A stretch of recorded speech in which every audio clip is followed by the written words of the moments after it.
గురుగారు చూస్తున్నారు కదా మార్నింగ్ నుంచి. అంటే యాక్చువల్గా జగన్ గారు పదే పదే నేను గెలవబోతున్నాను, మళ్ళీ ముఖ్యమంత్రిని కాబోతున్నాను, విశాఖపట్నంలో అక్కడ నేను ప్రమాణ స్వీకారం చేయబోతున్నానని చెప్తూ వచ్చారు. అలాగే చంద్రబాబు నాయుడు గారు కూడా అంతే విశ్వాసంతో, కూటమి వాళ్ళు కూడా అంతే విశ్వాసంతో ముందుకైతే వెళ్ళారు, మేము కూడా గెలవబోతున్నామని చెప్పారు. ఇప్పుడు నాకు ఈ అంటే పరిణామాలు ఇప్పుడు వస్తున్న ఆ లీడింగ్ రిజల్ట్స్ అవన్నీ చూస్తూ ఉంటే 2019 రిపీట్ అవుతుందేమో అనిపిస్తూ ఉందండి. దానికి జ్యోతిష్యపరంగా కానీ లేకపోతే గ్రహబల పరంగా కానీ ఏమైనా కారణాలు ఏమైనా ఉన్నాయండి? శ్రీ మహాగణాధిపతయే నమః. ఐం మహాసరస్వత్యే నమః. శ్రీ లలితాంబికాదేవియే నమః. మీరు అడిగినటువంటి ఇది చాలా బాగుందండి. మామూలుగా జాతక ప్రకారముగా చూసినప్పుడు నేను చాలాసార్లు గతంలో విశ్లేషణ చేస్తున్నప్పుడు కూడా నేను చెప్పింది అదే. ఇప్పుడు అందరి గ్రహస్థితులు అనుకూలముగా ఉంటాయి. సీఎం కావాలి అని అనుకున్నప్పుడు అందరూ గెలిస్తే కానీ సీఎం కావడం కష్టం. తాను నిలబెట్టినటువంటి వాళ్ళందరి యొక్క గ్రహస్థితులు కూడా ఒకసారి చూసుకోవాలి. సీఎం కావాలంటే ఆల్రెడీ చంద్రబాబు నాయుడు గారు గతంలో చాలాసార్లు సీఎం అయ్యారు, ప్రతిపక్ష నాయకుడి హోదాలో కూడా ఉన్నారు. మళ్ళీ ఇప్పుడు ఆ యోగం అయితే ఈ యోగాలు ఎక్కడి నుంచి వస్తాయి అన్నప్పుడు ఒకసారి మనం జాతకంలో చూసినప్పుడు అటువైపు అంత ఘోరముగా పడిపోవడానికి ఇటువైపు యోగవంతముగా రావటానికి గ్రహస్థితులే కారణం. అయితే మిగతా వాళ్ళందరి గ్రహస్థితులు కూడా అదే కదా, వాళ్ళందరి గ్రహస్థితులు కూడా చూసుకొని అందరూ కూడా సరేలే అనేదానికే కదా వస్తారు. నేను మామూలుగా ఈ ఎలక్షన్లో ప్రకటించినటువంటి సమయం ఒకటి ఉంది చూడండి. ఒక రోజు డిక్లేర్ చేసి పలానప్పుడు ఎలక్షన్స్ జరుగుతాయి అని పైన కేంద్ర ప్రభుత్వం వాళ్ళు ప్రకటించినటువంటి రోజు దగ్గర నుంచి తీసుకుంటే ఎలక్షన్స్ జరిపిన రోజు విధానము, ఈరోజు ఫలితాలు వచ్చినటువంటి రోజు మంగళవారం. చంద్రబాబు నాయుడు గారు రిలీవ్ అయిండేది జైల్లో నుంచి మంగళవారం. మనం ఒకటి గమనించాలి, మంగళకరుడు ఈ సంవత్సరము కుజుడు అధిపతి. ఆ కుజుడు చంద్రబాబు నాయుడు గారి జాతకములో యోగవంతముగా ఉన్నాడు. అంతేకాకుండా లగ్నము రీత్యా ఈ ముగ్గురు యొక్క కలయిక ఏది, బీజేపీ, చంద్రబాబు గారు, పవన్ కళ్యాణ్ గారు కలయిక కలిసినా కూడా మరి ఇప్పుడు తెలుగుదేశం పార్టీకే ఆ యోగం దాటిపోయింది. అడ్వాంటేజ్గానే దాటింది. అది సింగిల్ దాని మీద వచ్చేసింది. వాళ్ళకి ఏవైతే ఇచ్చినారో అవి గెలుపు అనుకూలంగా వాళ్ళు ఆ ఇచ్చినటువంటి స్థానాలు వాళ్ళు నిలబెట్టుకునేటువంటి స్థితిలోనే ఉన్నారు, నిలబెట్టుకున్నారు. ఎక్కడే కానీ ఒక్కటి కూడా తప్పిపోకుండా చేసుకోగలిగినటువంటి సామర్థ్యం ఉంది. అంటే కొన్ని చోట్ల అదనుకొని మళ్ళీ ఇది మార్చి, ఇదనుకొని అది మార్చి అట్లా కూడా జరిగినాయి. బాగా కసరత్తు చేసుంటారు వాళ్ళు చేసుకునేటువంటి విధానంలో. అయితే ముఖ్యంగా రాహువు గ్రహాలు, శని యొక్క గొప్పతనము, శని స్వక్షేత్రగతుడై ఉన్నాడు కుంభములో గోచార రీత్యా. వీళ్లకు ఉండేటువంటి స్థానము ఇవన్నీ లెక్క చూసుకున్నప్పుడు ఎప్పుడో నేను చెప్తున్నాను, బీజేపీ మంచి సంతోషకరమైనటువంటి ఇది చేసుకుంటుంది అనేది నేను మొదటి నుంచి చెప్తున్నా. ఇప్పుడు ఏది వచ్చినా బీజేపీకి అయితే అనుకూలమే అనేటువంటి. ఇప్పుడు బీజేపీ కలిసినటువంటిది బీజేపీ ఇదిలో రాక ఇంకేముంటుంది అందులో. వీళ్ళ యొక్క అంటే బీజేపీ యోగం అంతా వీళ్ళు కూడా కలిసి వచ్చింది అంటారండి. టీడీపీకి కావచ్చు, జనసేనకి కావచ్చు, ఏదైనా. ఇప్పుడు మనం భార్యాభర్తల సంబంధం గురించి మనం ఒకసారి వివాహము అన్నప్పుడు పొంతన అనేది చూస్తాం. ఎందుకు చూస్తున్నట్టు, రెండు కలిస్తేనే కదా కళ్యాణం అనేటువంటి పదం అనేది ఒకటి వస్తుంది, అవునా కదా?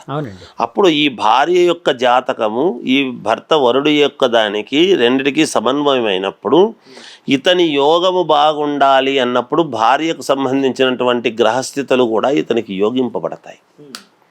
ఇదే మాటే నేను చాలాసార్లు ఎన్టీ రామారావు గారు, మహోన్నతమైనటువంటి రామారావు గారు అంత ఉజ్వలమైనటువంటి భవిష్యత్తులోకి రావడానికి గల కారణము బసవతారకము గారి యొక్క జాతకం. ఆమె మరి ఎటువంటి భర్త ఈమెకు లభిస్తాడు అనేటువంటిది ఒక ఆడపిల్ల పెళ్లిగానమ్మా ఇది మా దగ్గరికి జాతకం తీసుకొని వస్తారండి. వచ్చినప్పుడు ఈ అమ్మాయికి ఎటువంటి అబ్బాయి వస్తా అంటే ఇటువంటి వరుడు వస్తాడు, ఇటువంటి బాగా స్థితిమంతుడు వస్తాడు, ఇట్లా పొలాలు ఉంటాయి, ఇవన్నీ ఉంటాయి, స్థితిమంతుడు ఉంటాయని మేము చెప్పగలుగుతున్నాం.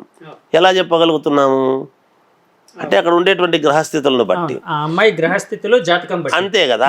అప్పుడు ఈ అబ్బాయి రెండు సరిపోతున్నాయా లేదా అంటే ఈ రెండు గ్రహస్థితులు అంటే గ్రహాలు అనుకూలత పొంతన అనేటువంటివి ఎప్పుడైతే చూస్తామో ఆ చూసినప్పుడు ఈ వీళ్ళ యొక్క జీవితం చాలా బ్రహ్మాండంగా ఉండబోతుంది అనేటువంటి విషయం చెప్తాం.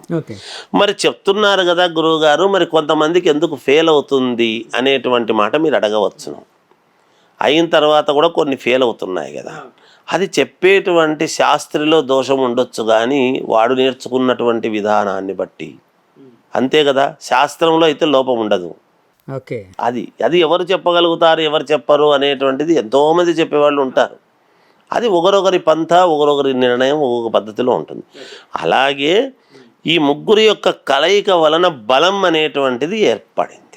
ఆ బలం అనేటువంటిది జనాల్లోకి ఎప్పుడైతే నమ్మకం అనేటువంటిది కుదురుతుందో, నేను ఈ విషయం కూడా చెప్పా. ఎందుకు, కుజుడు రాజైనాడు కాబట్టి ప్రజలందరూ కూడా కోపోద్రిక్తంతో ఒక రకమైనటువంటి కోపముతో ఉంటారు.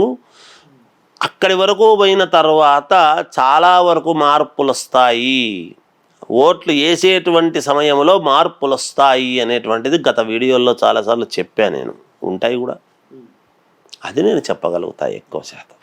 అంటే మీరు ఇందాక కుజుడు రాజయ్యాడు అంటే ఇది దాని వలన ఇట్లా జరిగింది అన్నారు కదండి. అంటే యాక్చువల్గా మొన్నటి వరకు చాలామంది జగన్ గారి జాతకం కూడా చూసి, అంటే కొంతమంది మీలాంటి పెద్దవాళ్ళు చాలాసార్లు వీడియోలోని జగన్ గారి యోగం చాలా బాగుంది, రాజయోగం మళ్ళీ రిపీట్ అవబోతుంది, ఆయన పక్కాగా అవుతాడు, అలాగే ఆయన సంక్షేమ పథకాలు ఇవన్నీ చేస్తున్నారు కాబట్టి అవి కూడా ప్రజల్లో అతనికి చిరస్థాయిగా నిలిచిపోయేటట్టు, మనసులో పెట్టుకునేటట్టు, రేపొద్దున్న ఎలక్షన్స్లో అతనికి ఓట్లు వేసేటట్టు సహకరిస్తాయి ఇట్లాగని చెప్పారు కదండి.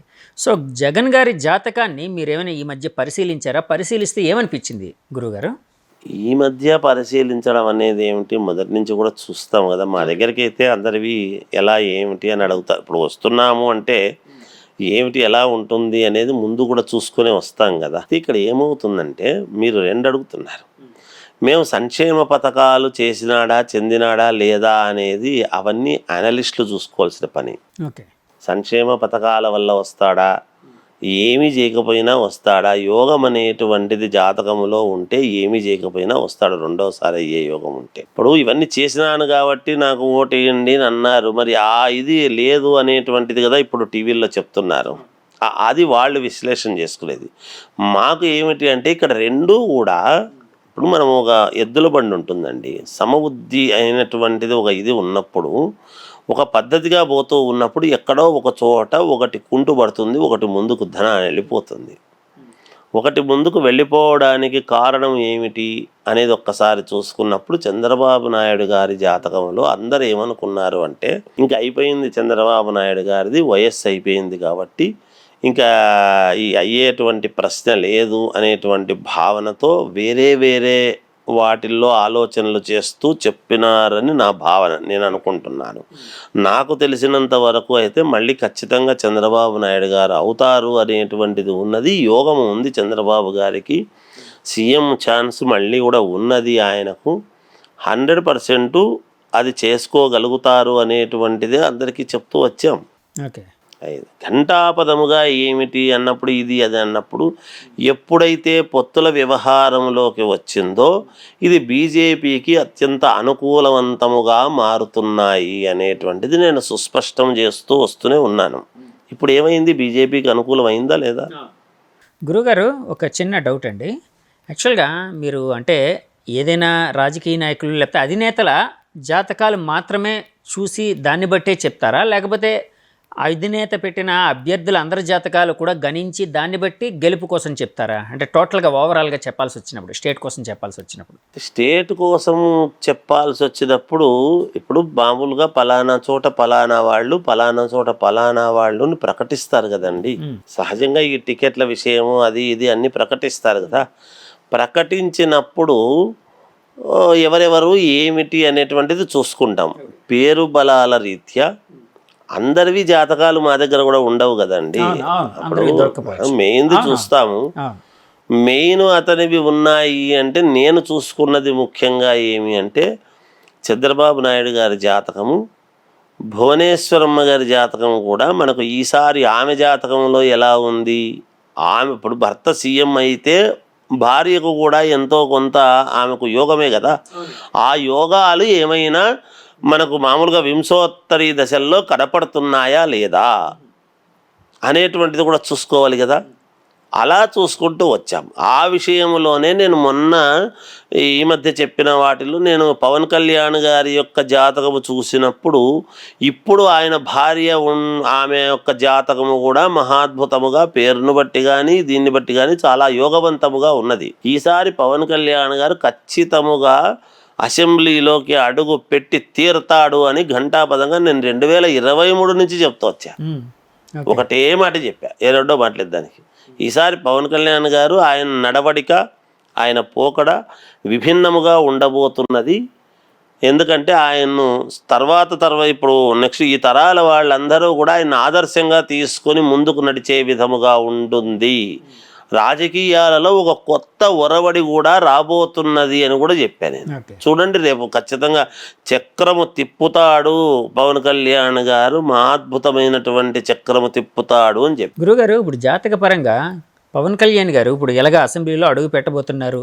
సో మీరు అన్నట్టు చక్రం తిప్పుతారు ఆయన అంటే ఆయనకి ఇంక ఎలాంటి పదవులు వచ్చే అవకాశం ఉందని ఆయన జాతక పరంగా చూసినప్పుడు మీరు గ్రహించిన విషయం ఒక్కటైతే నేను చెప్తానండి. ఇప్పుడు మ్యాక్సిమంగా మామూలుగా ఆలోచన చేస్తే ఏముంటుంది, సీఎం చంద్రబాబు గారు అయినప్పుడు డిప్యూటీ సీఎం పవన్ కళ్యాణ్ గారు అవుతారు అని అనుకుంటాం సహజంగా.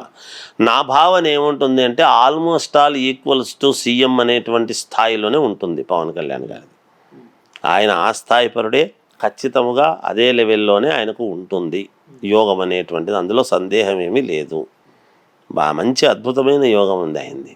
ఎందుకంటే లగ్నము కర్కాటక లగ్నము, మనస్సులో ఒకటి దృఢంగా అనుకున్నాడు అంటే అది ఖచ్చితంగా జరిగేంత వరకు నిబద్ధతతో ఆ మాట కట్టుబడి ఉంటాడు ఆయన. ఒకవేళ పొరపాటు చేస్తే నేను పొరపాటు చేశాను ఇక్కడ అని బహిర్గతంగా తనను తాను చెప్పుకునేటువంటి తత్వం.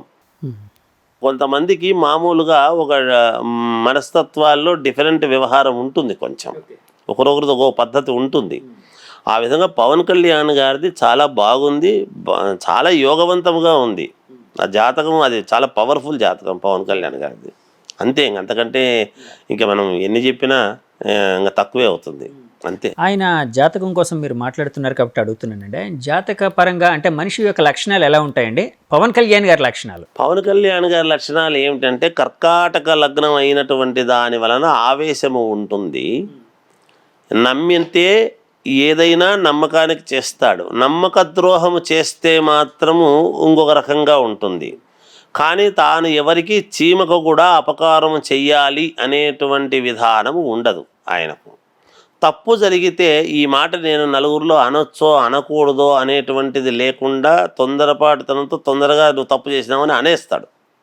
ఏదైనా జరిగితే వెంటనే చెప్పేస్తాడు. నిష్కల్మషంగా ఉంటారు, అంతే. ఎందుకంటే లగ్నం చంద్రుడు, కర్కాటక లగ్నాధిపతి అయినటువంటి చంద్రుడు అక్కడే ఉన్నాడు, గురువు అక్కడే ఉన్నాడు, యోగము కదా. అందుకనే ఆయనకు భక్తి, మనస్సు, మాతృకారకుడు కూడా, తల్లికి విపరీతమైనటువంటి ప్రేమ ఉంటుంది ఇతని మీద. ఇతనికి తల్లి మీద విపరీతమైనటువంటి ప్రేమ ఉంటుంది.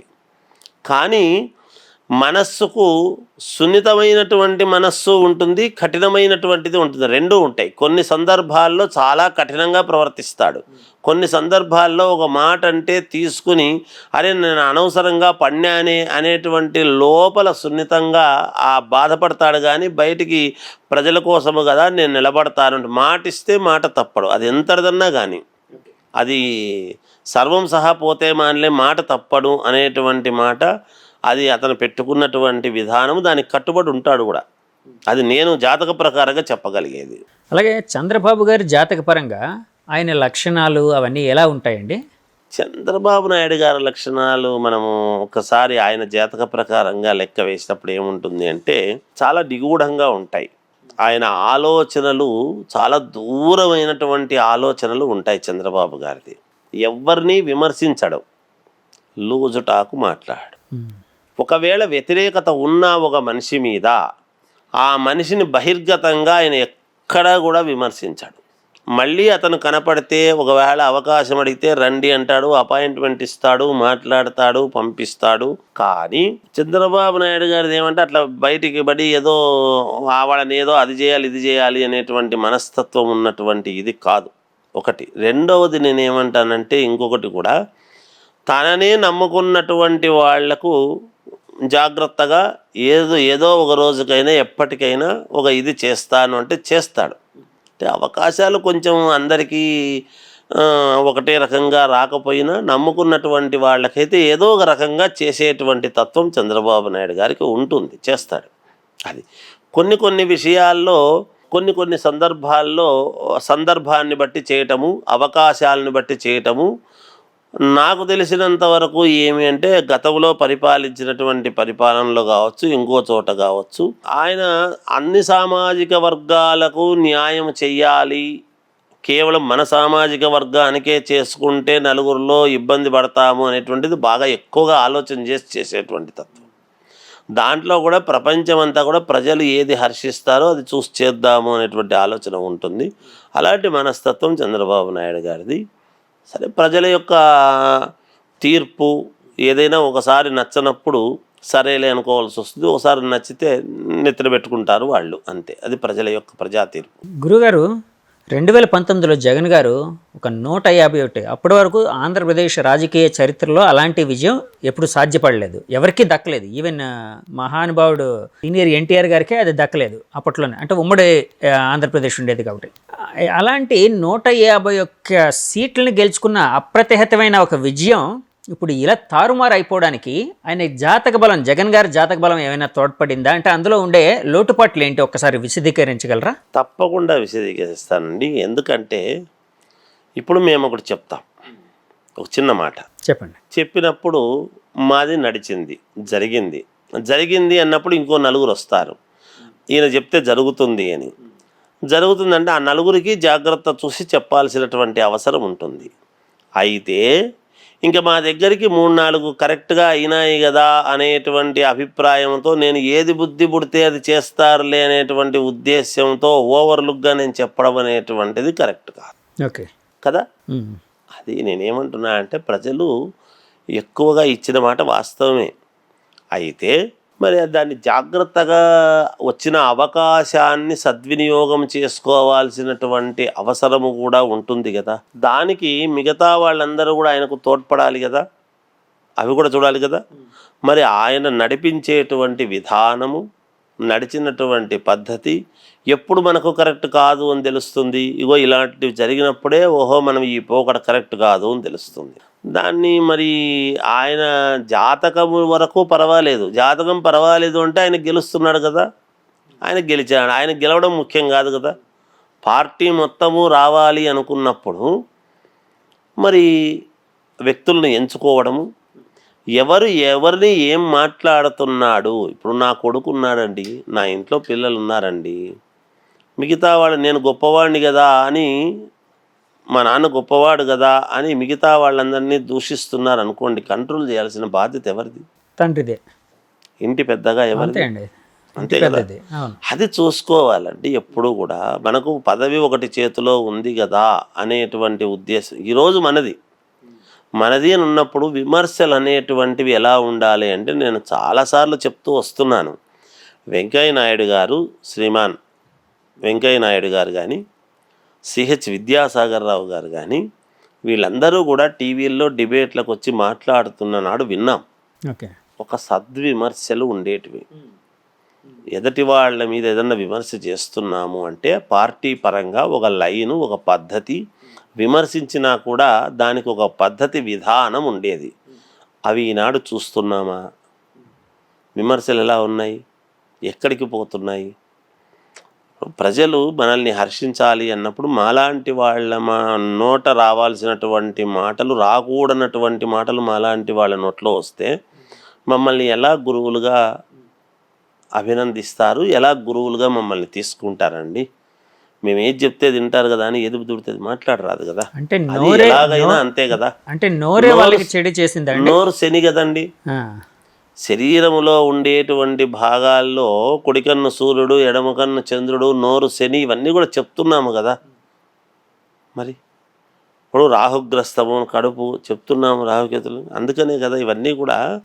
ఇప్పుడు మనం మాట్లాడే నోరే కదా, నోరు మంచి అయితే ఊరు మంచి అవుతుంది అనేటువంటిది ఒక పదం పెద్దలు వాడతారు. మనము విమర్శించటము అనేటువంటిది ఒకటి పెట్టుకొని అవన్నీ కూడా జగన్ గారికి ఇబ్బంది చేశాయేమో అని నా భావన. అంతేగాని నిజానికి గ్రహస్థితుల వరకు పర్వాలేదు. ఆ గ్రహస్థితులు అయితే తారుమారు కావడానికి ఆయన జాతకం ఇప్పుడు అట్లాగే ఉంటుంది కదా. ఇప్పుడు ఓడిపోయినా అవే గ్రహాలే ఉంటాయి కదా, అక్కడేమి పెద్ద ఇదేం ఉండదు కదా. అంటే మిగతా వాళ్ళందరూ కూడా గెలవలేకపోవడానికి గల కారణము మిగతా వాళ్ళందరినీ ఒక్కసారి మనం అవగతం చేసుకుంటే ఎవరెవరు ఏం మాట్లాడారు, ఆత్మస్థుతి పరనింద అనేటువంటివి రెండు పనికిరానివ్వండి జీవితంలో. నేను గొప్పవాడిని, వాడిలాంటి వాడు అనే రెండూ పనికిరావు. అంటే వైసీపీ నాయకులు ఎక్కువగా అదే చేశారని గురువుగారు మీ భావన?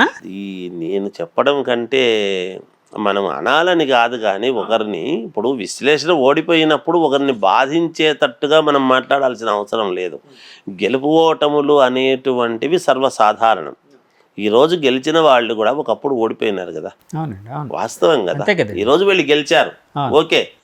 కానీ గెలిచిన వాళ్ళు నేనేమంటున్నాను అంటే, ఇప్పుడు ఎదటి వాళ్ళను మాట్లాడేటప్పుడు కొంచెము సద్విమర్శలు చేసుకుంటే బాగుంటుంది. అసెంబ్లీ అనేటువంటిది దేవాలయం లాంటిది, ప్రజా దేవాలయం. అది మామూలుగా మనకు తిరుమల తిరుపతి దేవస్థానము అనేటువంటిది ఒకటి మహోన్నతమైనటువంటి దేవాలయము ఉండినా రాజ్యాంగము ప్రకారముగా అసెంబ్లీ అనేటువంటిది ఎలా చూడాలి, ఎలా ఉండాలి, మరి దానికి తగ్గట్టుగా మనము చేసుకుంటే అందరూ బాగుండాలి. ఈరోజు ప్రతిపక్షము ఒకప్పుడు అధికార పక్షము, ఒకప్పుడు ప్రతిపక్షము, ఈరోజు అధికార పక్షము. దానికి ఏముంటుందండి, ప్రజలు కదా నిర్ణయించాలి. అందుకని ప్రజల మనస్సుల్లో ఎప్పుడూ కూడా మనం చిరస్థాయిగా ఉండాలి అంటే దానికి తగ్గట్టుగా మన ప్రవర్తన ఉండాలి అనేది నేను ఎక్కువగా చెప్తా. గురుగారు, ఇప్పుడు మోదీ గారి గ్రహబలం కానీ జాతకం కానీ ఎట్లా ఉంది, అలాగే రాహుల్ గాంధీ గారి గ్రహబలం కానీ జాతక బలం కానీ ఎలా ఉంది? అంటే వాటి కోసం మీరేమైనా విశ్లేషించడం అలాంటివి జరిగాయండి? అంటే తప్పకుండా గతంలో రాహుల్ గాంధీ గారు ఇక్కడికి రాహువు మామూలుగా మేషము నుండి మన మీనములోకి వెళ్ళినప్పుడు ఆ సందర్భంలో రాహుల్ గాంధీ ఇక్కడ పాదయాత్ర చేయడం జరిగింది. అప్పుడే చెప్పా, ఏదైనా గ్రహస్థితుల వలనే బుద్ధి కర్మానుసారిణి అని. బుద్ధి ఎప్పుడు కూడా కర్మను అనుసరించి నడుస్తుంది. కర్మ దేన్ని బట్టి? గ్రహాలను బట్టి. గ్రహాలు దేన్ని బట్టి? పుట్టుక నుండి. నమ్మేవాడు నమ్ముతాడు, నమ్మనివాడు నమ్మడు, తర్వాత సంగతి. మా అనాలిసిస్ మాది, మాకు ఉంటుంది, తప్పదు, నమ్మాలి. అందువలన అక్కడ రాహుల్ గాంధీకి కూడా చాలా మంచి యోగమే ఉంది, ఇప్పటికీ ఉంది. ఒక మనిషికి ఒక సమయం అనేటువంటిది ఒకటి ఉంటుంది. అయితే వింశోత్తరీ దశలు అనేటువంటివి ఉంటాయి. గ్రహాలు ఒకటి కలయిక అనేటువంటిది వచ్చినప్పుడు ఇప్పుడు మనకు గోచార రీత్యా ఉండేటువంటిది పరిస్థితులు ఏమిటి, పంచాంగంలో అతనికి వింశోత్తర దశలు ఏం నడుస్తున్నాయి, అవి ఇవి క్లాష్ అయినప్పుడు ఒక మనిషికి ఒక ఉపయోగం అనేది జరుగుతుంది. అలా జాతకాలు చెప్పడం చేస్తాం. అందువలన నేను కాంగ్రెస్ ప్రభుత్వం కూడా చాలా వరకు పుంజుకొని వస్తుంది అనేటువంటిది చెప్పా. ఆ విధంగానే పుంజుకుంది కదండి. ఎందుకంటే ఎన్డీఏ కూటమి ఇప్పుడు మ్యాజిక్ ఫిగర్ దాటినా కూడా ఇండియా కూటమి కూడా కొంచెం ఇది దాటింది అనేటువంటిది సంతోషమే. అయినా అది కూడా చాలా వరకు దగ్గరకు వస్తుంది అనేటువంటిది అయితే గమనించాలి కదా ఇండియా కూటమి. అవునండి. ఇప్పుడు ఈ సమయానికి కాకపోయినా నెక్స్ట్ సమయానికి అయితే మళ్ళీ ఏదో చేయబోతుంది. లేదు మధ్యలో ఏం జరుగుతుందో ఇటు ఎన్నో ఉంటాయి కదండి. మరి ఇప్పుడు బలం అనేటువంటిది ఇప్పుడు అక్కడ 90 మంది ఉన్నారు, ఇక్కడ 150 మంది ఉన్నారు అనుకోండి, ఏమో. ఇప్పుడు గ్రహస్థితులు ఎవరికైనా ఎవరి జీవితంలోనైనా గ్రహస్థితులు బాగుంటేనే ముందుకు జరగడం అనేది జరుగుతుంది. గ్రహస్థితులు కొన్ని ఇబ్బందులు జరిగితేనే ఇదవుతారు. కొంతమంది మధ్యలో ఏదో వాళ్ళను వీళ్ళను చేర్చుకోవడం చేయటము ఇట్లాంటివేవో వస్తూ ఉంటాయి. అలా చేరినప్పుడు వీళ్ళ వల్ల దానివల్ల కొన్ని ఇబ్బందులు జరగడం జరుగుతాయి. మోదీ గారి జాతక బలం ఎలా ఉందండి గురుగారు? బాగుందండి. మోడీ గారి జాతక ప్రకారముగా బాగుంది, అందులో సందేహం ఏమీ లేదు, బాగుంటుంది. కానీ ప్రతిభ ముందున్నంత ఇదిగా ఉండటం అనేటువంటిది ఉండదు, తగ్గుతుంది కొంచెం. అంటే ఆ ప్రభ తగ్గుతూ ఉంటుందండి. కొంచెం తగ్గుతుంది, ఖచ్చితంగా తగ్గుతుంది. ఇప్పుడు మొట్టమొదట్లో వచ్చినప్పటికీ రెండోసారికి పెరిగింది, ఇప్పుడు కొంచెం తగ్గుతుంది. కొంచెం గ్రహస్థితులు కొంచెం ఇబ్బందిగా ఉన్నాయి, తగ్గుతాయి. అనుకున్నంత చేయడానికి కావాల్సినంతటి బలము ఉండకపోవచ్చు. మ్యాజిక్ ఫిగర్ వచ్చి వాళ్ళే ఇది చేసినా కొంచెము అనుకున్నవన్నీ జరగాలి అంటే అందరి సహకారము అవసరం ఏర్పడుతుంది, అంతే. ఇప్పుడు ఒకవేళ ఎన్డీఏ కూటమి అంటే దేశవ్యాప్తంగా అంటే పిఎం రేసులో పార్లమెంట్ రేసులో ముందుకు వెళ్ళి విజయం సాధించి, అంటే ఇప్పుడు ఇంకా నడుస్తూ ఉన్నాయి లీడింగ్ కోసం, మనం లీడింగ్ వచ్చే సమయానికి ఇంటర్వ్యూ చేస్తున్నాం కాబట్టి ఇంకా కన్ఫర్మ్డ్ కాదు కాబట్టి ఇలా అడుగుతున్నానండి. అంటే ఎన్డీఏ కూటమి ఒకవేళ అధికారంలోకి వచ్చింది అనుకోండి, అంటే మోదీ గారి జాతక బలం పరంగా మన దేశం భారతదేశం ఏ విధంగా ముందుకు వెళ్ళే అవకాశాలు ఉన్నాయి, ఎలాంటి అంటే సూచనలు కనిపిస్తూ ఉన్నాయి మీకు? అంటే మీకు ఒక్కటి చెప్తానండి, ఇప్పటి వరకు ఉండేటువంటిది యథావిధిగా ఇదే నడుస్తుంది. కొన్ని నిర్ణయాలు మంచి నిర్ణయాలు చేస్తారు ఎవరైనా. ఇప్పుడు దేశానికి కానీ రాష్ట్రానికి కానీ అయితే మేము ఇవి మంచి నిర్ణయాలు చేయాలి అనేటువంటి అభిప్రాయంతోనే చేస్తారు, మంచి చేయాలనే వస్తారు. ఆ చేసేటువంటి విధానాల్లో ప్రజలకు ఎలా చేరువవుతున్నాయి, నిజంగా మంచి కనపడుతుందా లేదా, నేను కనపడేటట్టు చేస్తున్నానా లేదా అనేటువంటిది విషయం ఉంటుంది అక్కడ, అంతే కదా. అనుకోవడం వేరు, ప్రజలకు చేరువయ్యేట్టుగా చేయడం వేరు. చెయ్యాలి అనుకోవడం వేరు, ప్రజలకు నిజంగా ఫలాలు అందేట్టుగా చేయడం వేరు, అంతే కదా. అలా చేసేటువంటి దానికి వచ్చేటప్పటికి ఈసారి అంత ఏదో మామూలుగా ఇప్పటి వరకు నడుస్తున్నట్టే నడుస్తుంది. ఇంకా గొప్పగా వేరే ఏవో కొత్త కొత్త నిర్ణయాలు, మహోన్నతమైనటువంటి నిర్ణయాలు జరుగుతాయి అని అనడానికి లేదు. ఉన్నది ఉన్నట్టుగా నడుస్తూ ఉంటుంది. అది ఎందుకంటే ఇప్పుడు స్వతంత్రముగా బలము వేరు, అందరినీ సమన్వయం చేసుకున్నప్పుడు ఒకరు అవునంటారు, ఒకరు కాదంటారు, ఒకరు మద్దతు ఇస్తారు, ఒకరు ఇవ్వరు, అనేక రకాలు ఉంటాయి కదా.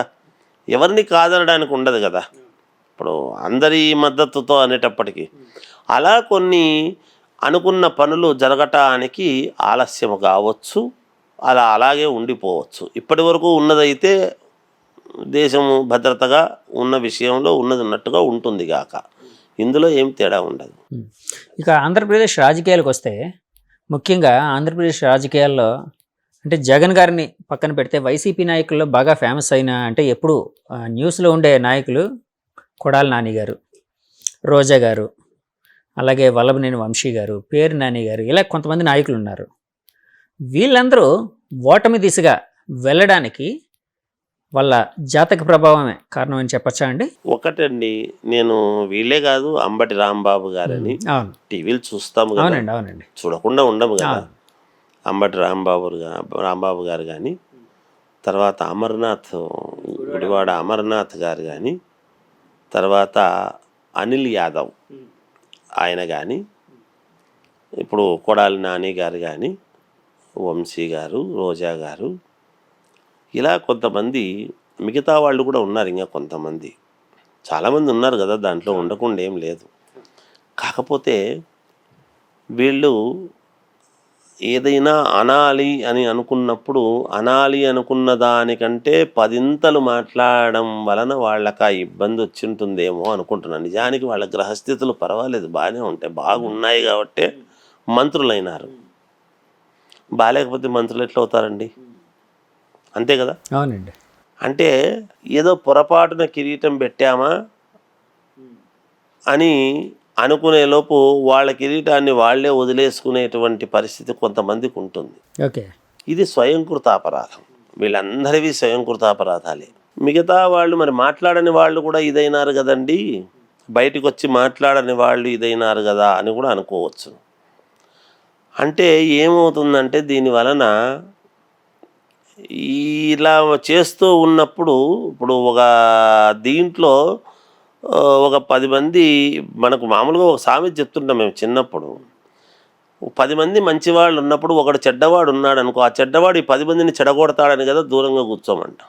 మిగతా వాళ్ళందరినీ కూడా నిజానికి జగన్ గారిని ఓటమి దిశగా తీసుకుపోయినటువంటి ఘనత కూడా వీళ్ళకే దక్కుతుంది. ఎవరికండి? ఈ నాయకులకి? ఈ నాయకులకే ఉంటుంది కదా. ఖచ్చితంగా వీళ్ళ వల్లనే ఆయన నిజంగా కూడా ఇప్పుడు దేవుడు పల్లకి మోసేటువంటి వాళ్ళు ఎలా తీసుకెళ్తే అలా పోతాడు.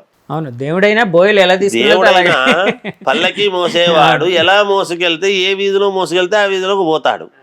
అంటే నేను ఎక్కడికి పోతే బాగుంటుంది, ఏ దిశగా తీసుకెళ్తే జనాలు ఉండే చోటుకి తీసుకుపోవాలన్నా, అడవుల్లోకి తీసుకుపోవాలన్నా అని ఈ మోసుకుపోయేవాళ్ళు. వీళ్ళందరినీ నమ్ముకునే కదండి జగన్ గారు ఉంటారు.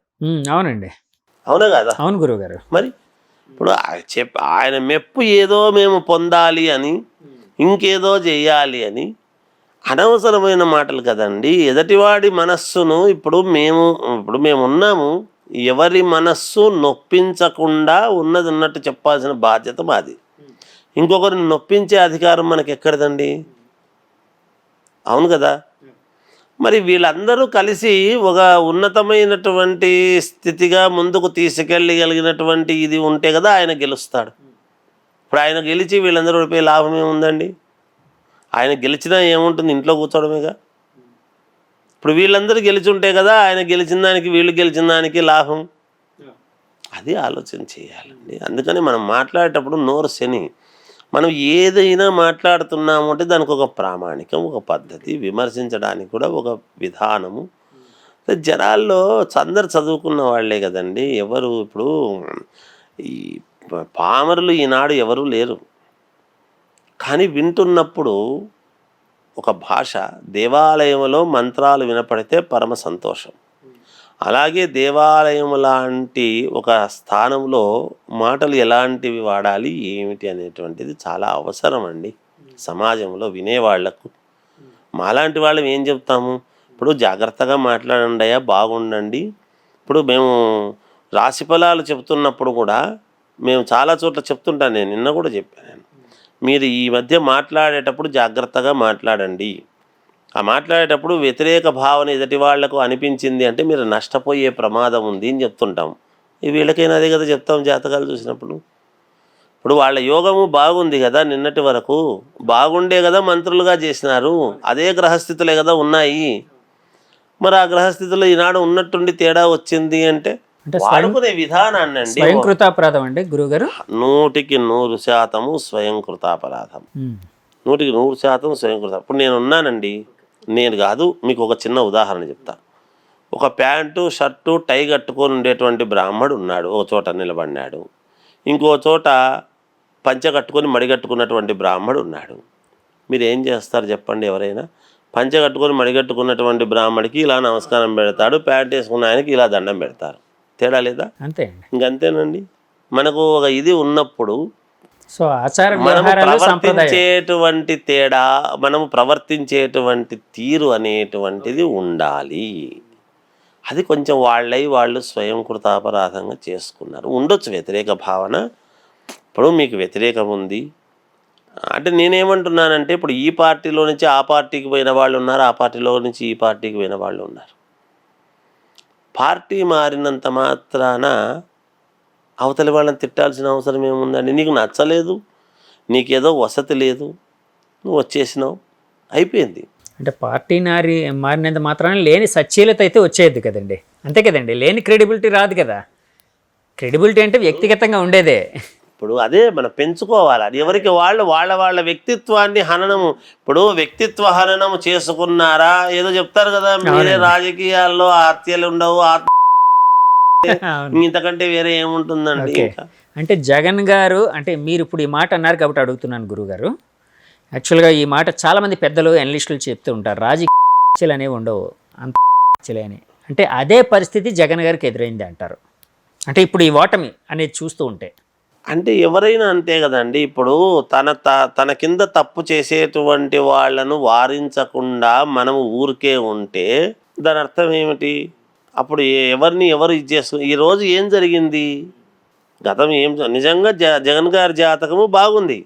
అందుకనే కదా అందరూ జగన్ గారు వస్తారు, జగన్ గారు వస్తారు, జగన్ గారు వస్తారు అని అన్నారు. అవునండి, అవునండి. మరి బాగుంది, మరి అందరు చెప్పినా కూడా రాలేదు అంటే అది ఎవరి స్వయం కృతాపరాధం వాళ్ళది కదా. జగన్ గారు కూడా చాలా కాన్ఫిడెంట్గా ఉన్నారు, 157 సీట్లు మనం గెలవబోతున్నాం అని చెప్పారు. అలా అదే చెప్పేది నేను. ఎందుకు ఆ మాట అంటున్నాను అంటే ఖచ్చితంగా వస్తాము అంటే మన వాళ్ళు ఇప్పుడు నాకు ఒక చైర్ వేసినారండి, నాకు మంచి చైర్ వేసినారా లేదా అని చూసుకోవాల్సిన బాధ్యత నాది. ఒక కాలు విరిగిపోయింది, ఏదన్నా ఒకటి పెట్టినారనుకో, కూర్చుంటే కింద పడినాను అంటే నేను చూసుకోకుండా నా తప్పు అవుతుంది. కానీ నిజం, ఇప్పుడు మన చుట్టూ ఉండేటువంటి వాళ్ళు మనల్ని, అందుకే చెప్తున్నాను, ఆత్మస్తుతి పరనింద అనేటువంటిది ఎవరికీ మంచిది కాదు. అది రాజకీయమనే కాదు, ఎందులో అయినా అదే. ఇప్పుడు మాలో కూడా అంతేనండి, మమ్మల్ని అయినా ఎందుకు గౌరవిస్తారు అని చెప్తున్నాను కదా. ఇప్పుడు నాలో కూడా గురూజీ ఇప్పుడు మాట అంటే మీరు అంటున్నారు కాబట్టి అంటూ ఉన్నాను. ఎందుకంటే ఇప్పుడు ఈ మధ్య చాలామంది అంటే జ్యోతిష్యం తెలిసిన వాళ్ళు పక్కాగా జగన్ గారు గెలవబోతున్నారు, జగన్ గారు గెలవబోతే మేము జాతకం చెప్పడం అంటే మేము అనుకున్న ప్రొఫెషన్ వదిలేస్తాము, అంత పక్కాగా చెప్తున్నాం, ఇవన్నీ మేము పక్కాగా గణించి మరీ చెప్తున్నవి అని చెప్తూ ఉన్నారు. కట్ చేస్తే ఫలితం అంతా తారుమారు అయిపోయింది. నేనేమంటున్నానంటేనండి, అదే అలా చెప్పకూడదు. ఫస్ట్ నేను ఎందుకు ఆ మాట అంటున్నానంటే, ప్రజలు వేసేటువంటి వాళ్ళ యొక్క బుద్ధి వాళ్ళు కూడా చూసుకోవాలి కదా. నిజానికి అలా వేసేటువంటి వాళ్ళ యొక్క ఒక వేవ్ అనేది ఒకటి ఉంటుందన్నమాట ఎప్పుడైనా. అది దేనివల్ల వస్తుంది? పరిపాలించేటువంటి నాయకుడు ప్రవర్తించేటువంటి తీరు వల్ల వస్తుంది, అంతే కదా. ఇప్పుడు వెంకటేశ్వర స్వామి గుడికి పోతే అందరికీ మంచి జరుగుతుంది అని చెప్పండి, నాకెవరికి జరగలేదని ఎవరు అనరు, ఎంతో కొంత మంచి జరుగుతుంది అది చెప్పొచ్చు మనం. ఇప్పుడు ఆయన పరిపాలనను మేము ఎట్లా చెప్తాము? పరిపాలన చేస్తే నీకు మంచిదయ్యా, బాగుంది, నీకు అయ్యే యోగం ఉంది, అవుతావు అని చెప్తాం. అయినాడు, అయిన తర్వాత ప్రవర్తించాల్సినటువంటి తీరు మా చేతుల్లో ఉండదు కదా. ఇంకోసారి కావాలి నేను అనుకునేటువంటి వాళ్ళు ప్రవర్తించేటువంటి తీరు ఏమిటి అనేది ప్రజలకు తెలుస్తుంది, మాకంటే కూడా కదా. అంతేగాని మేము నీకు గ్రహస్థితులు బాగున్నాయి, గెలవడానికి అవకాశము ఉంది అని చెప్పగలుగుతాం. దానికి చెప్పినప్పుడు గెలవడానికి ఉంది అంటే నేను ఏ మార్గాల్లో గెలవగలను, నేను ఏం చేస్తే వాళ్ళు నాకు ఓటేస్తారు, మేము కాదు కదండి ఓటేసేది, ప్రజలందరూ కలిసి ఓటేస్తేనే కదా గెలిచేది. నువ్వు గెలిచే అవకాశాలు ఉన్నాయని చెప్తాను మీ జాతకం చెప్పినప్పుడు దానికి తదనుగుణంగా అడుగులు వేయాల్సినటువంటి బాధ్యత ఎవరికి? వాళ్ళకు ఉంటుంది. కర్మ చేయాల్సింది వాళ్ళే కదా చేసుకోవాలి. అలా మేము చెప్పవచ్చును కానీ వచ్చే తీరుతాడు, వేసే తీరుతాడు, మేము అందరికీ పోయి ఓటు దగ్గర ఉండి వేయించలేము కదండి. అవి చెప్పకూడదు. అట్లా చెప్తే మరి ఇంక చెప్పే వాళ్ళ యొక్క ఇది విధి విధానం, అది వాళ్ళకి చెప్తే శాస్త్రంలో దోషం ఉండదండి. చెప్పే శాస్త్రిలో దోషం ఉంటే మనం చేయగలిగింది ఏం లేదు. మనం చదువుకున్న జ్ఞానం ఇంతే అని మనల్ని మనం అనుకోవాలి. మన ముఖం మనం పొద్దున్నే చూసుకొని విభూతి రేఖలు పెట్టుకుంటున్నా, నేను అనవసరంగా చెప్పినా నేను బాధపడాల్సిన అవసరం వస్తుంది కదా. ఎవరో అనేది విడిచిపెట్టండి, అవునా కదా. మనకు ఒక నాలుక ఇచ్చినాడు. నేను ఇప్పుడు ఏం చెప్తున్నాను, ఒక పదవి వచ్చింది, ఒక పదవి అయిన తర్వాత దాన్ని ఎలా వాడుకోవాలి, ఆ పదవిని అనేటువంటిది ఒకటి అవసరం వాళ్ళకు. మాకేమిటి, మాకు అమ్మవారు ఒక నాలుక, ఒక విద్య ఇచ్చింది. ఆ విద్యను మేము ఎలా వాడుకోవాలి, ఎలా వాడుకుంటే ఆ విద్య మాకు త్రిగుణీకృతమై ఇంతింతై వటుడింతై అన్నట్టుగా ఎలా ఎదగాలి అనేటువంటి భావన మాకుండాలి. విచ్చలవిడితనంగా నోరుంది, నాలుక ఉంది, నా దగ్గర విద్య ఉంది అని ఏది బుద్ధి పుడితే అది నోటికొచ్చిందల్లా చెప్పి అభాస్ పాలైపోతే రేపొద్దున మమ్మల్ని మాత్రం ఎవరు గౌరవిస్తారండి? ప్రజల్లో ఎవరూ కూడా గౌరవించరు కదా. ఈయన అన్ని అబద్ధాలు చెబుతాడు, మోసాలు చేస్తాడు అనేటువంటి మాటే కదండి వస్తుంది. అందుకని ఎవరైనా ఏ రంగంలోనైనా, వ్యాపార రంగంలో ఒక చోట ఈయన వ్యాపారం బాగా చేస్తాడు, నిజాయితీగా చేస్తాడు, మన దగ్గర ఎక్కువ తీసుకోడు, ఇక్కడ బాగుంటుంది లేని పోతాం. అది వ్యాపారస్తుల లక్షణం. ఇది మామూలుగా మా దగ్గర ఉండే జ్యోతిష్యుల లక్షణం ఇది. అలాగే రాజకీయ నాయకుల యొక్క లక్షణం అది. ఇలా ఒకరొకరు ఏ వింగులోనైనా ప్రజలే అల్టిమేట్ అండి. ఎప్పుడు కూడా ప్రజలు మనల్ని గౌరవించాలి అంటే మనం మాట్లాడేటువంటి విధానము, పోకడ, మన నడవడిక, మన పద్ధతి అన్నీ గమనిస్తారు కదండి ఈ రోజుల్లో. మరి మనం వెంటనే మనకు వెంటనే అనరు, కానీ సమయం వచ్చినప్పుడు వాళ్ళ యొక్క ప్రతిభ చూపిస్తారు. తెలుగుదేశం పార్టీ అనగానే చంద్రబాబు నాయుడు గారు సుప్రీము, ఆయన తర్వాత స్థానం అనగానే వెంటనే లోకేష్ గారు గుర్తొస్తారు. లోకేష్ గారి జాతకాన్ని ఏమైనా పరిశీలించిన దాఖలాలు ఏమైనా ఉన్నాయండి? చేశారండి అదేమైనా? ఆయన జాతక బలం ఎలా ఉంది, గ్రహ బలం ఎలా ఉంది, ఇప్పుడు ఆయన అంటే అధికారంలోకి వాళ్ళు వస్తున్నారు కాబట్టి సో ఎలాగా అతని భవిష్యత్తు ఉండే అవకాశం ఉంది అని మీరు భావిస్తున్నారు? బాగుందండి, లోకేష్ గారిది కూడా బాగుంది, అందులో సందేహం ఏమీ లేదు. చాలా యోగవంతముగా ఉంది. ఇప్పుడు గతంలో ప్రవర్తించినటువంటి అంటే తప్పుగా ప్రవర్తించినాడేమో గతంలో అని కాదు నేను అంటున్నమాట. ఒక మనిషి మెచ్యూర్ కావడానికి కొంత టైం పడుతుంది. ఆయన కాలేదా అని కాదు, గతముకు ఇప్పటికీ చాలా కొత్త వరవడితో పరిణతి చెందినటువంటి నాయకుడిని చూస్తారు ఆయన ఖచ్చితంగా. అందరినీ కలుపుకుపోయేటువంటి విధానముగా ఆయన పోకడ ఉండబోతుంది అనేటువంటిది నాకు. ఆయనకు బహుశా నా అనాలిసిస్ ప్రకారముగా ఆయనకు పదవి ఉంటుంది అని నేను అనుకోను. ఈసారి పదవి తీసుకుంటాడు అని నేను అనుకోను. పదవి లేకుండా కార్యకర్తగానే ఆయన ముందుకు ఉండి అన్ని పనులు జాగ్రత్తగా సమర్థవంతంగా నిర్వహిస్తాడేమో అని నా భావన. ఎందుకంటే ఆయన గ్రహస్థితి ప్రకారముగా పదవీ యోగము పదవి అనేటువంటిది ఉండినా తీసుకుంటాడు అని నేను అనుకోవడం లేదు. ఆయన పదవీ త్యాగం అనేటువంటిది చేసి కేవలం కార్యకర్తగా ఉండి నాయకుడుగానే ఉంటూ జాగ్రత్తగా అందరినీ సమన్వయం చేసుకుంటూ గతంలో ఎవరైతే విమర్శించినారో ఆ విమర్శలకు తగ్గట్టుగా ఆయన మళ్ళా ప్రశంసించే విధముగా ఆయన యొక్క నడవడిక ఉండబోతుంది అనేది అయితే నేను చెప్పగలుగుతాను. ఎందుకంటే ఆ గ్రహస్థితులు అలా ఉన్నాయి. గురుగారు, మీరు లోకేష్ గారి జాతకం చూశారు, అలాగే పవన్ కళ్యాణ్ గారి జాతకం చూశారు. అంటే ఇద్దరు యంగ్స్టర్స్, అంటే సమకాలీన రాజకీయాల్లోని ఆయన, పవన్ కళ్యాణ్ గారు, జగన్ గారు వీళ్ళందరూ యంగ్స్టర్స్ కింద వస్తారు. అంటే సమవయస్కులు ధైర్య అంటే మరీ ఎక్కువ వయసు తేడా లేకుండా. సో ఇప్పుడు యాక్చువల్ కూటమి ప్రభుత్వం ఏర్పడితే పవన్ కళ్యాణ్ గారు ఎంత కీలకంగా ఉంటారో లోకేష్ గారు కూడా అంతే కీలకంగా ఉంటారు. వీళ్ళిద్దరి మధ్య సమన్వయం జాతక పరంగా అడుగుతున్నానండి. వీళ్ళ జాతక బలం చూస్తే వీళ్ళిద్దరి మధ్య సమన్వయం ఎలా ఉండబోతుంది, ఎలా ముందుకు వెళ్ళబోతున్నారని మీరు భావిస్తున్నారు? మోడీ గారు, అమిత్ షా గారు ఉన్నారు కదా, అలా ఉండబోతుందని చెప్తా. అలా ఉంటుందని చెప్తా. ఇద్దరు సమన్వయంతోనే ముందుకు వెళతారు. ఇక్కడ నీవెక్కువ, నేను తక్కువ, నేను ఎక్కువ, నువ్వెక్కువ అనేది కాదు. కానీ పవన్ కళ్యాణ్ గారిని అనుసరించి జాగ్రత్తగా ఈయనను అనుసరించి ఆయన, ఇద్దరు వాళ్ళ యొక్క ఇదితో ఉండేట్టుగానే ఉంటుందని నా భావన. ఎందుకంటే ఆ లక్షణాలు ఎందుకు అన్నమాట అంటున్నానంటే గ్రహస్థితులు, అదే వాళ్ళ జాతకాల్లో ఉన్నటువంటి గ్రహస్థితులు ఒకటి. నేను నమ్మేది ఏముంటుందంటే ఇప్పుడు ఇంతవరకు మీరు జాతకాలు చెప్పిన వాళ్ళని మిగతా వాళ్ళను నేను ఎవరిని ఇంకొకరిని అనడానికి నేను మాట్లాడను. కానీ నా అనాలిసిస్ ఎట్లుంటుందంటే నా చూడడం అనేటువంటిది, లోకేష్ గారి జాతకం చూసినప్పుడు లోకేష్ గారి భార్య బ్రాహ్మణి గారి జాతకం కూడా ఎలా ఉంటుంది అని చూడాల్సిన అవసరం ఉంటుంది నాకు. నేను ఇందాకే చెప్పా. అలాగే పవన్ కళ్యాణ్ గారిది చూసినప్పుడు ఆయన భార్యది ఏమిటి అని చూడాలి. భువనేశ్వరి గారిది కూడా చూశాను కాబట్టి నాకు అన్ని తెలుసు కాబట్టి నేను చెప్తున్నా ఎలా ఉంటాయి, వాళ్ళ వల్ల వీళ్ళకేమిటి, వీళ్ళ వల్ల వాళ్ళకేమిటి అనేటువంటిది ఉంటుంది కొంచెం.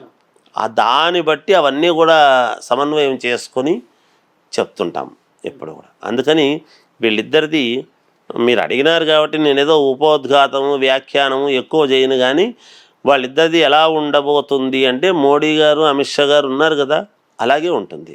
ఆ స్నేహబంధం కావచ్చు, పనితీరులో వెళ్ళే విధంగా ఎప్పటికీ అలాగే ఉంటుంది. పవన్ కళ్యాణ్ గారు, లోకేష్ గారు అదే ఖచ్చితంగా అదే ఉంటుంది. ఆ బాండింగ్ ఇప్పుడు కాదు, మనం చూస్తాం, భవిష్యత్తులో కూడా చూస్తాం. యాక్చువల్గా మొన్న చంద్రబాబు గారు జైలుకు వెళ్ళిన తర్వాత పరిణామాల నుంచి అంటే ఒక లోకేష్ గారిని, పవన్ కళ్యాణ్ గారి మధ్య స్నేహబంధాన్ని చాలామంది ప్రజలు చూస్తున్నారు. ఇద్దరు సమన్వయపరచుకోవడం ఇలాంటివన్నీ ఇంకా ఎక్కువగా చూసే అవకాశం ఉందంటారు, అంతేనండి మీరు? అంతే. దానికి అది ఆనాడు చాలామంది అమావాస్య రోజు పొత్తులు ప్రకటించినాడు, ఇది నిలబడదు అన్నారు.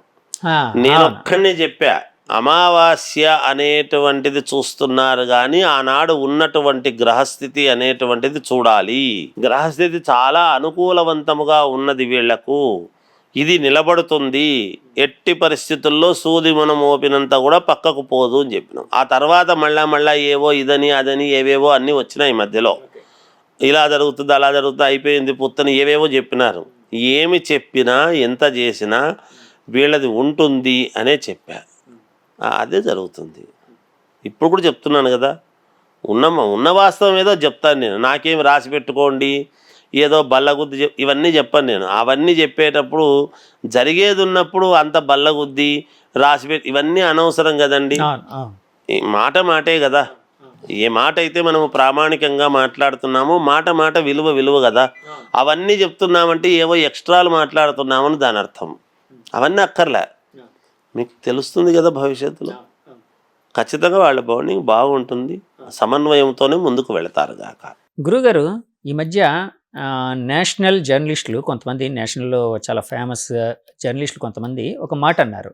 యాక్చువల్గా కూటమి పెర్ఫార్మెన్స్ ముందుకు వెళ్ళడానికి, అంటే వాళ్ళు, అంటే ఇది ఎలక్షన్ రిజల్ట్స్కి ముందు అన్నమాట కాబట్టి, అంటే వాళ్ళు సాధించే అవకాశం, విజయం సాధించే అవకాశం కూటమికి ఉంది.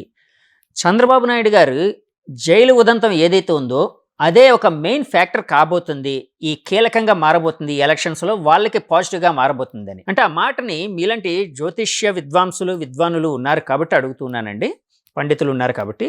అంటే చంద్రబాబు నాయుడు గారు జైలుకి వెళ్ళడం అనేది, అంటే ఆ గ్రహబలం ఏదైతే ఉందో తర్వాత ఆయనకి ప్లస్ అయ్యి ప్రజల్లో ఒక సానుభూతిని, సెంటిమెంట్ని రగిల్చి ఆయనకి విజయావకాశాలు తీసుకొని వచ్చే అవకాశాలు ఉన్నాయని భావించచ్చా అండి జాతకపరంగా? జాతకపరంగా ఆయనకు సీఎం అయ్యే యోగం ఉంది అని మొదట్లోనే చెప్పాం. ఇవన్నీ కూడా ఏమవుతుందంటే మధ్య మార్గముగా ఉండేటువంటి వాళ్లకు ఎన్ని మాట్లాడినా చంద్రబాబు నాయుడు ఒక పద్ధతిగా, ఒక సిస్టమేటిక్గా చేసుకుంటూ వెళ్ళేటువంటి వ్యక్తి మామూలుగా. సరే, ఇది లోపల ఏదో వాళ్ళ ఇది ఏదో చూసుకొని ఆ లోపలికి జైల్లోకి ఏదో పంపించడము, చేయటము, అన్ని రోజులు ఉంచటము అనేటువంటివి అన్నీ కూడా సింపతి కూడా ఒకసారి, ఎందుకంటే పెద్ద ఆయన కదండి, అన్నేళ్ల ఇది కదండి. ఆయన లోపలేసినారు అనేటువంటిది ఒక విషయం అయితే, కక్ష సాధింపు అనేటువంటిది బయట మామూలుగా వినపడుతూ ఉంటుంది. అలా అన్నప్పుడు మిగతా వాళ్ళని, దాని వలన భువనేశ్వరమ్మ గారు బయటికి రావాల్సినటువంటి అవసరం, లేకపోతే ఆయన ఏనాడు అంతకుముందు చంద్రబాబు నాయుడు గారు అయినప్పుడు ఏనాడు బయటికి రాలేదు కదా. మరి భర్తకు ఆ ఇబ్బంది వచ్చినప్పుడు ఏ భార్య అయినా బయటికి వచ్చి ఇది పద్ధతి అని చెప్పుకోవడంలో తప్పులేదు కదా. అదొక కారణం. ఇవన్నీ కూడా ఏమవుతాయి అంటే, నేను ఇందాక చెప్పాను కదా, ఎవరి స్వయంకృతాపరాధం వాళ్ళది.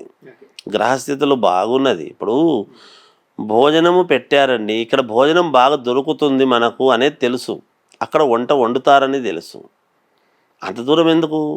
ఇప్పుడు తిరుమల తిరుపతి దేవస్థానంలో ఉచిత ఇది ఉన్నదన్నమాట, అన్నదానము అనేది ఉంటుంది, మనం పోయి తినవచ్చును. తీరా తినే సమయానికి మనము చేతులారా చెడగొట్టుకునేటువంటి దానికి ఏం చేయగలుగుతాం? అంతే కదా. అందువలన అలా జరుగుతూ వచ్చినవే ఇవన్నీ పరిణామాలన్నీ కూడా. ఒకందుకు చంద్రబాబుని, అదే కదా గ్రహాలు ఏమిటి అంటే, వ్యతిరేకమైనటువంటి గ్రహాలు కూడా అనుకూలించడానికి. ఇప్పుడు మనము పూర్వం ఒకటి ఆలోచన చేస్తే ఏమిటి అంటే, ఒరే ఏదో బాగుండేటువంటి దానికి అనవసరంగా ఇక్కడ ఏదో రాహు ఆ రాజ్యంలోకి అడుగు పెట్టినట్టున్నాడు, అస్తవ్యస్తమైంది అని అంటున్నాం. అలాంటి రాహువు ప్రభావము వీళ్ళ జాతకాల్లో ఉండేది ఎక్కువగా. చంద్రబాబు నాయుడు గారి జాతకంలో అదే రాహువు అక్కడ ఇబ్బంది పెట్టాడు. జగన్మోహన్ రెడ్డి గారు ఇదైనారు, ఆయనకు కూడా రాహు ప్రభావం ఉంది, ఈయనకు రాహు ప్రభావమే ఉంది. ఈయన పైకి లేయడానికి కారణం చంద్రబాబు నాయుడు గారిని చాలామంది, అంటే వాళ్ళ అభిమానులు, అంటే పిఎం కావాల్సిన వ్యక్తి, అంత విజన్ ఉన్న వ్యక్తి అని చాలాసార్లు అంటూ ఉంటారు, పొగుడుతూ ఉంటారు. చంద్రబాబు గారి జాతకంలో అలాంటిది ఏమైనా ఉందా అండి, పిఎం అయ్యే అవకాశం? నాకు తెలిసి ఎప్పుడో ఆయన ఒక ఇంటర్వ్యూలో చెప్పినట్టు గుర్తు, నేను ఎప్పుడో విన్నా, ఏదో చాలా ఏళ్ల క్రితం, అంటే 1999 2000 సంవత్సరంలో ఎప్పుడో ఏదో మార్గం. ఎందుకు అంటే, వాజ్పేయి గారు ప్రధానమంత్రి అన్న సమయంలో అప్పుడు చంద్రబాబు నాయుడు గారు మంచి కీలకమైనటువంటి ఒక రోల్ పోషించినప్పుడు మీరు అవ్వచ్చు కదా అంటే, ఆయనకున్న విజన్ ఏమిటంటే, ఎవరైనా ప్రధానమంత్రి కావాలి అని అనుకోవడంలో గొప్పదే. మరి సీఎం అయిన తర్వాత ఇంకా ప్రధానమంత్రి అయితే బాగుంటుందని అనుకుంటారు. కానీ ఆయన ఏమన్నారంటే, నేను విన్నట్టు నాకు బాగా గుర్తుంది, మరి అది ఇదే నిజము అని నేను అనడానికి లేదు కానీ, ఎందుకంటే మనము స్టూడియోలో చెప్తున్నప్పుడు జాగ్రత్తగా మాట్లాడాల్సిన అవసరం ఉంటుంది, వాళ్ళు దగ్గర పెట్టుకొని. మేము కూడా ఏదైనా అంటే పిఎం అయిన తర్వాత ఒక 5 ఏళ్ళో 10 ఏళ్ళో చేసిన తర్వాత ఇంకా మాజీ పిఎం అనేటువంటిది ఒకటి వస్తుంది, అంతే కదా. ఆ తర్వాత నేను ఊరికే ఉండడం అంటే నాకు ఇష్టం ఉండదు. సీఎం అనేటువంటిది ఎప్పుడైనా సీఎం అయి రాష్ట్రానికి ఏదో ఎక్కువ శాతము నా యొక్క సేవ చేయాలి, నేను నిరంతరము రాష్ట్రానికి సేవ చేస్తూనే ఉండాలి అనేటువంటి కోరికతో నాకు దాని మీద ఇంట్రెస్ట్ లేదు అని నేను విన్నాను. ఆయన అన్నారు, అనడం విన్నారు మీరు? ఆయన చంద్రబాబు చెప్పడం గారు నేను విన్నా, అదే అదే. ఆయన ఇంటర్వ్యూలో చెప్పడం విన్నా. బహుశా దాని వల్లనే కారణం కావచ్చు అని నేను అనుకుంటున్నాను. మామూలుగా అయితే ఆయన నిజానికి ప్రయత్నిస్తే గ్రహాలు అన్ని అనుకూలించేవా అండి? ఒకవేళ ఆయన ప్రయత్నిస్తే, అంటే మీరు ఇందాకలు అన్నారు ప్రయత్నిస్తే కదండి కర్మ కర్మ అనేది ఉంటుందని. కాదు నేను చెప్తాను. ఆయనకు యోగము ఉంది అని ఓ అవుతారు అని అనడానికి లేదు. ఎందుకంటే ఆ యోగము అప్పుడు ఉన్నింది, ఇప్పుడు మళ్ళీ అంత లేదు. ఉన్నది ఉన్నట్టు చెప్తాను, ఎందుకంటే సభాముఖంగా చెప్పాలి. ఇప్పుడు మళ్ళీ ఆయన ఏదైనా అందరితోనూ సత్సంబంధాలు ఉంటాయి.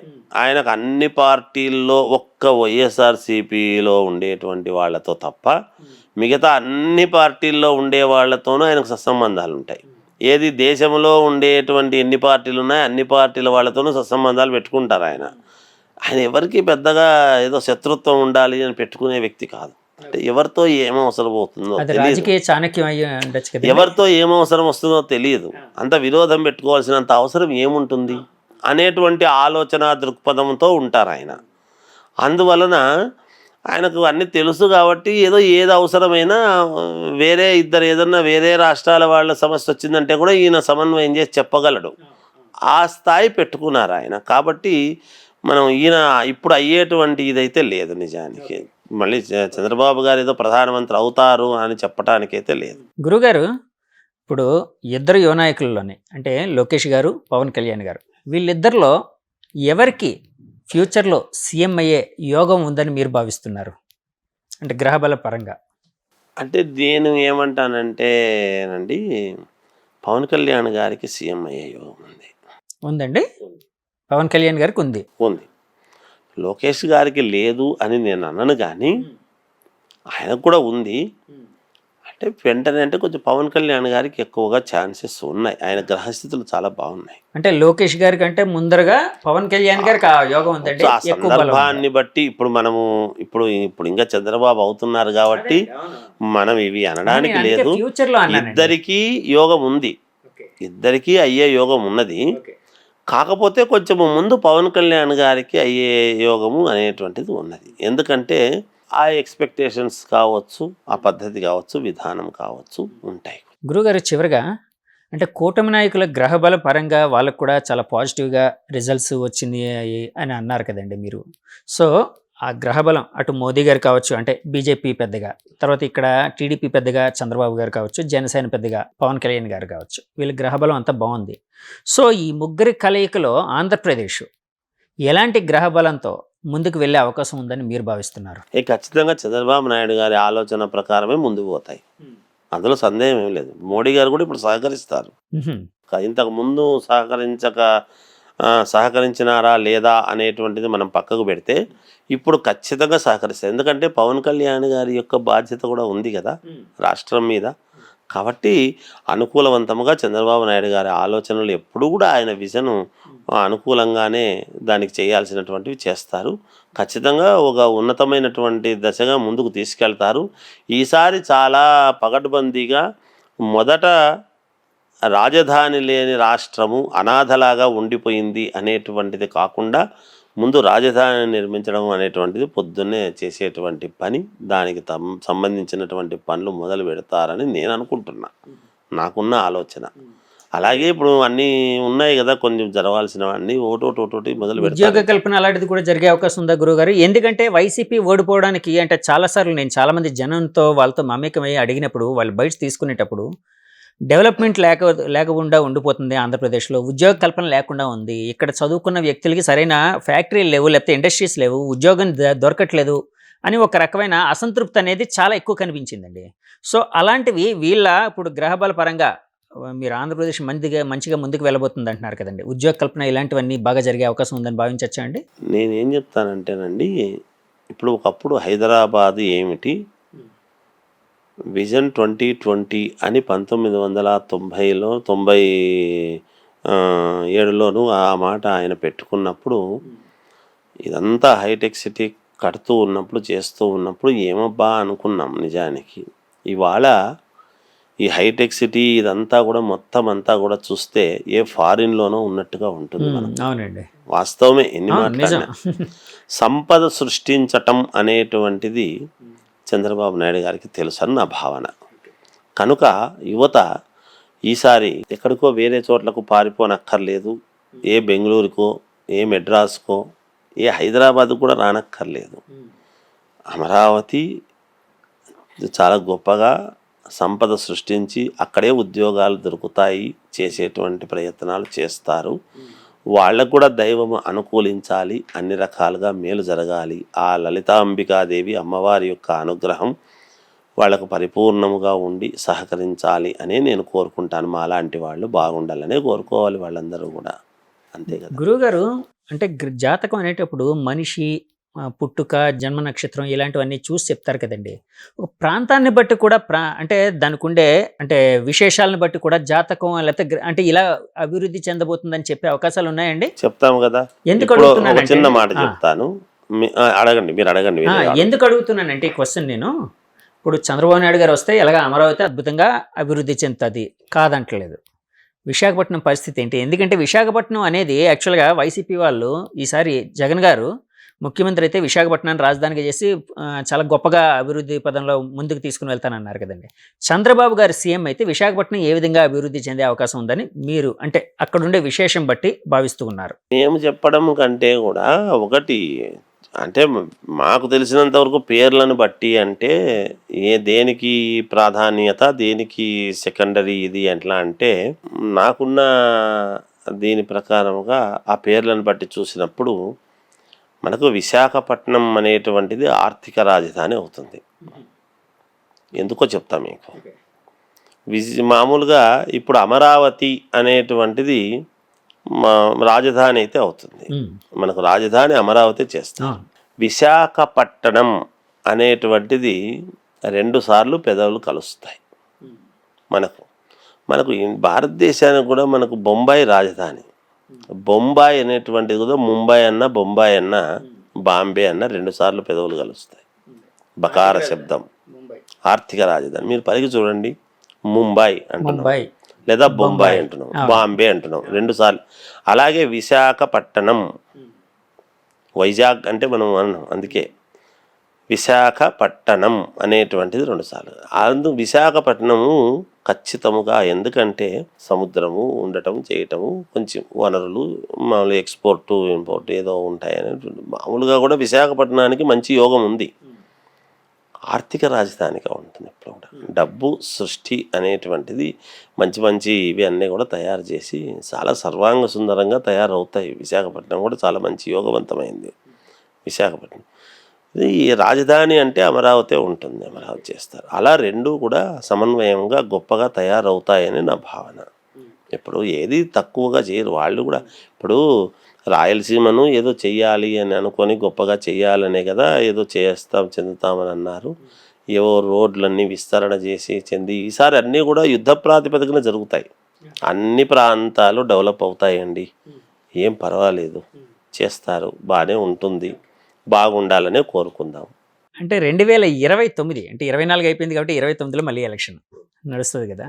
జగన్ గారు అప్పుడు మళ్ళీ పుంజుకునే అవకాశం ఉందని అంటే ఆయన గ్రహబల పరంగా ఏమైనా భావించే అవకాశం ఉండొచ్చు? మనం చూద్దామండి, ఇంకా ఇప్పుడే కదా ఇది అయింది, అంటే కాదు, ఇంకా సమయం ఉంది కదా. ఇప్పుడు వీళ్ళ పరిపాలన ఎలా ఉంటుందో చూసి కదా వాళ్ళని అనాల్సింది. అంటే విజయం సాధించడానికి గ్రహబలమే కాదు, వాళ్ళ చర్యలు కర్మ కూడా అంటే ఉండాలి అన్నది. అంతే కదండి, అంతే కదా. ఇప్పుడు భగవంతుడు గర్భగుడి, దేవాలయము మహోన్నతమైనటువంటిది. సరిగ్గా చేసే పూజారి లేకపోతే ఏం చేస్తామండి? దేవుడైనా ఏం చేస్తాడు? అభిషేకము, రుద్రనమకాలు రుద్రనమకము చమకము చెప్పి అన్ని పద్ధతిగా చెప్పి చేసేటువంటి వాడు లేకపోతే దేవుడైనా ఏం చేస్తాడు? దేవుడు ఉన్నాడు, మరి ప్రతిభ ఉంది. ఆ ప్రతిభను ఎలా వాడుకోవాలి అనుకునేటువంటి వాడుకునేవాడి యొక్క చాకచక్యం కదా. ఆ దేవాలయంలో నిరంతరము చేస్తాడు. అక్కడికి పోతే పూజారి బాగా పలకరిస్తాడు, మన కోసం బాగా అర్చన చేస్తాడు, మన కోసం బాగా చేస్తాడు అనేటువంటి భావన వస్తే ప్రబుద్ధి రావడం జరుగుతుంది, దేవాలయము డెవలప్ అవుతుంది. అంతే కదండి. నేను ఒక ఇదిగా నేను చెప్పాల్సినటువంటి ఉపమానాలు చెప్తాను. అనవసరమైనటువంటివి పనికిరాని ఉపమానాలు నా నోటి నుంచి వస్తే అది బాగుండదు కదా.